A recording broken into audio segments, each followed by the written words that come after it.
Здравейте, приятели! Днес имаме на гости един Samsung RV518. Това е лаптоп, който е подходящ за широк спектър от потребители. Лаптоп, който предлага прилична производителност на много добра цена.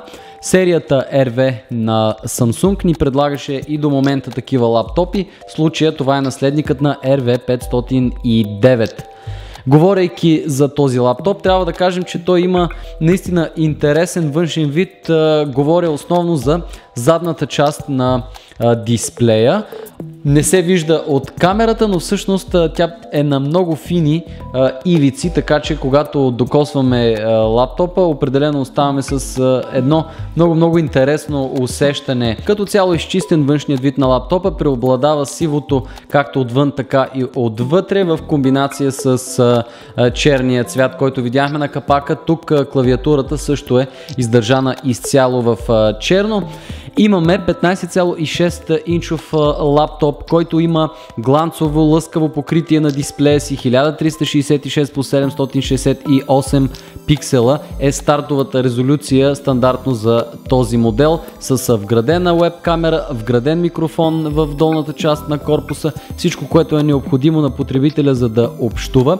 Клавиатурата също е много удобна, както вече казахме, издържана в черно, създадена на принципа на островения тип клавиатури или разделени клавиши помежду си. Това не е попречило да бъде добавен и цифров блок към клавиатурата. Наистина е удобна тя за писане, сравнително тиха. Като цяло имаме много добра комбинация между клавиатура и тъчпад, защото тъчпад е широк, просторен, едновременно с това много приятно покритие, което позволява пръста да се движи плавно по него, така че имаме много добър като чувствителност и като покритие. Тъчпад определено сме доволни от неговите показания, а бутоните са стандартни като изработка. Можем спокойно да ги наредим сред добрите изпълнения в този клас, както и колонките, които ни предоставят една добра производителност на звук, но пък няма да ни впечатля с прекалено висок бас или пък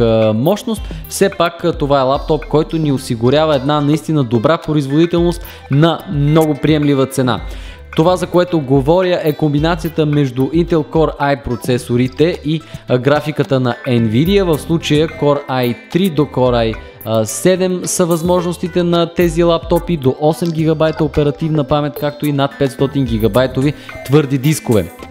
Освен стандартната Intel HD 3000 видеокарта, която получаваме с нашия Sandy Bridge процесор, можем да разчитаме естествено и на продуктивност от Nvidia видеокартите. В случая можем да разполагаме с карти както с по-ниска производителност и по-малка оперативна памет, така и карти с 1 ГБ собствена памет, разполагащи с Nvidia Optimus технологията от малко по-висок клас. Също така от Samsung не са пропуснали да ни осигурят и солидно количество портове, които включват HDMI порт, VGA порт. От едната страна имаме два USB порта, комбинирани с LAN конектор, стандартни аудио жакове, а от другата страна на машината ни очаква още един USB порт плюс оптично устройство, което естествено може да бъде и от по-висок клас в зависимост от вашите предпочитания и бюджета, с който разполагате.